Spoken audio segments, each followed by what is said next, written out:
الحمد للہ رب العالمین والصلاة والسلام علی سید الانبیاء والمرسلین وعلی آلہ واصحابہ اجمعین اما بعد فاعوذ باللہ من الشیطان الرجیم بسم اللہ الرحمن الرحیم۔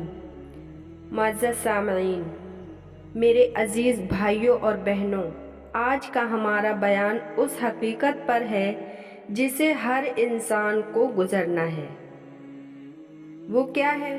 دنیا کا دھوکہ اور موت کی حقیقت، قبر کا سفر۔ قرآن مجید میں اللہ تعالیٰ نے ارشاد فرمایا وَمَا الْحَيَاةُ الدُّنْيَا إِلَّا مَتَاعُ الْغُرُورِ۔ اللہ تعالیٰ سورہ آل عمران میں آیت نمبر 3 میں ارشاد فرماتے ہیں دنیا کی زندگی صرف دھوکے کا سامان ہے۔ انسان دنیا کو اپنا سب کچھ سمجھ بیٹھا ہے، لیکن موت یاد نہیں آتی۔ اس لیے نبی کریم صلی اللہ علیہ وسلم نے ارشاد فرمایا، حدیث پاک کا مفہوم ہے لذتوں کو توڑ دینے والی چیز موت کو کثرت سے یاد کیا کرو۔ ابن ماجہ حدیث نمبر 4258۔ ایک عالم صاحب فرماتے ہیں میں نے دنیا میں ہزاروں گھر دیکھے، لیکن کسی کا گھر ہمیشہ کا نہیں دیکھا، بس قبر ہی ہر انسان کا آخری مکان ہے۔ افسوس، آج ہم بے نمازی، جھوٹ، غیبت، بے حیائی، فضول خرچی، حلال حرام کی پرواہ نہ کرنا، یہی سب میں پھنسے ہوئے ہیں۔ انسان سوچتا ہے ابھی تو زندگی باقی ہے، ابھی تو وقت ہے، ابھی تو نہیں مرنا ہے۔ اور اللہ تعالیٰ کیا کہتے ہیں؟ قرآن کیا کہتا ہے؟ کل نفس ذائقۃ الموت، ہر جان کو موت کا مزہ چکھنا ہے۔ سورہ انبیاء آیت نمبر 21۔ ایک نوجوان کی اچانک موت ہو گئی، گھر والے رو رہے تھے، لیکن اس کے موبائل میں آخری چیز جو ملی وہ چونکا دینے والی تھی۔ وہ کیا تھا؟ ایک گناہ والی ویڈیو۔ سوچئے کون سا چہرہ لے کر وہ اللہ کے پاس گیا ہوگا۔ اللہ تعالیٰ ہم سب کو محفوظ فرمائے۔ قرآن مجید میں اللہ تعالیٰ ارشاد فرماتے ہیں جب ان کا وقت آ جاتا ہے نہ ایک لمحہ آگے بڑھتا ہے اور نہ ایک لمحہ پیچھے جاتا ہے۔ سورہ نحل آیت نمبر 16۔ ملک الموت فرشتہ آتا ہے اور انسان اپنی تمناؤں کو دیکھتے ہی دیکھتے پیچھے چھوڑ دیتا ہے۔ ایک تاجر تھے،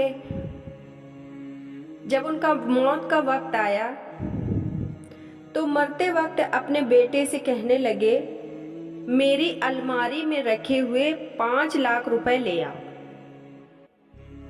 میں انہیں اپنے ساتھ لے جاؤں گا۔ بیٹے نے کہا ابا یہ سب یہیں رہ جائے گا۔ تاجر رونے لگا اور کہنے لگا کاش میں ان پیسوں کو اللہ کی راہ میں خرچ کیا ہوتا، لیکن اب سوچنے سے کیا فائدہ۔ وہی مثال ہم اپنے اوپر لیں، اگر سوچیں، ایک بار غور کریں کہ ہمارا موت کا وقت ہے، جو ہم نے نیکیاں نہیں کی، جو نمازیں چھوٹ گئیں، جو روزے چھوٹ گئے، جو صدقات نہیں دیے، جو گناہ کر بیٹھے، اب اگر ہم سوچیں کاش ہم ایسا کر لیتے، کاش ایسا ہو جاتا،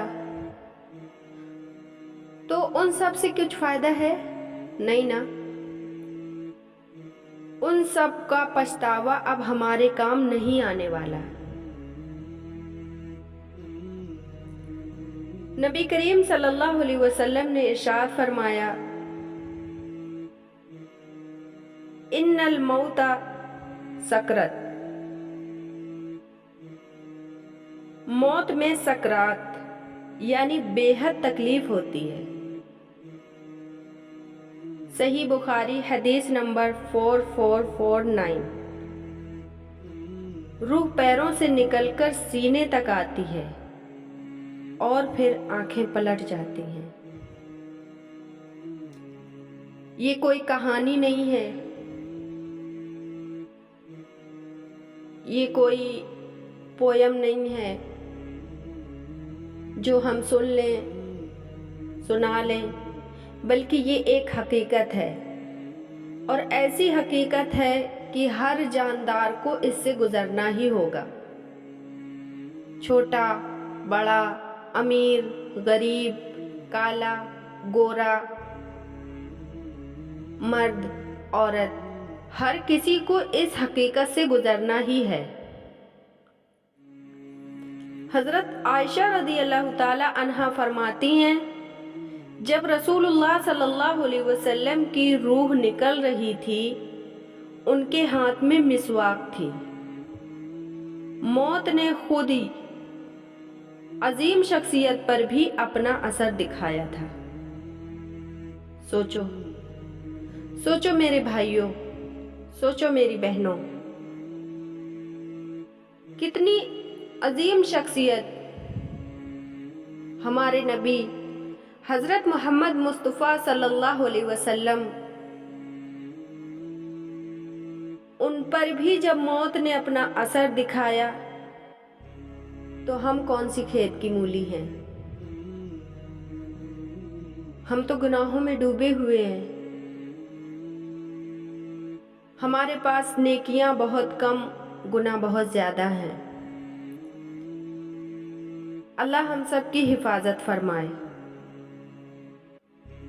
قبر کی پہلی رات سب چلے جاتے ہیں، نہ بچے، نہ مال، نہ شہرت، نہ اولاد، نہ دولت،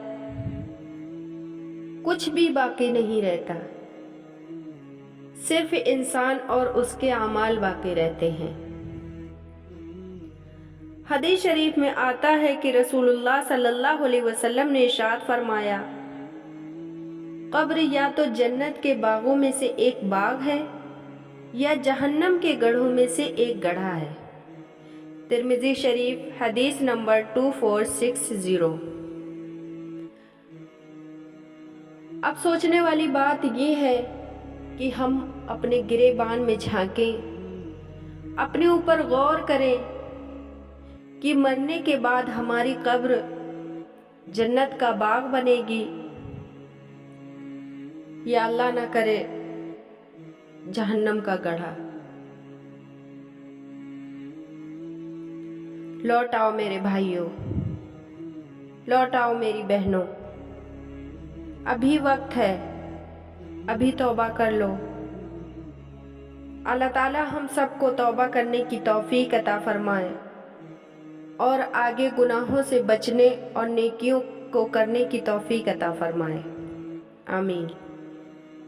ایک عالم صاحب کہتے ہیں، قبر کی رات سب سے تنہا رات ہوتی ہے، لوگ گھر لوٹ جاتے ہیں مٹی گرا کر، بس انسان اندھیرے میں سوچتا ہے، کاش میں نے 2 رکعت اور پڑھ لی ہوتی، کاش میں نے یہ گناہ نہ کیا ہوتا، کاش میں نے فلاں شخص کی مدد کی ہوتی۔ لیکن وہ کاش اب کام نہیں آنے والا۔ سوچنے کا وقت تو ہمیں ابھی ہے۔ اللہ تعالیٰ نے ہمیں ابھی اس نعمت سے نوازا ہے کہ ابھی ہمارے پاس وقت ہے، ورنہ پوچھو ان لوگوں سے جو زمین کے نیچے پہنچ چکے ہیں۔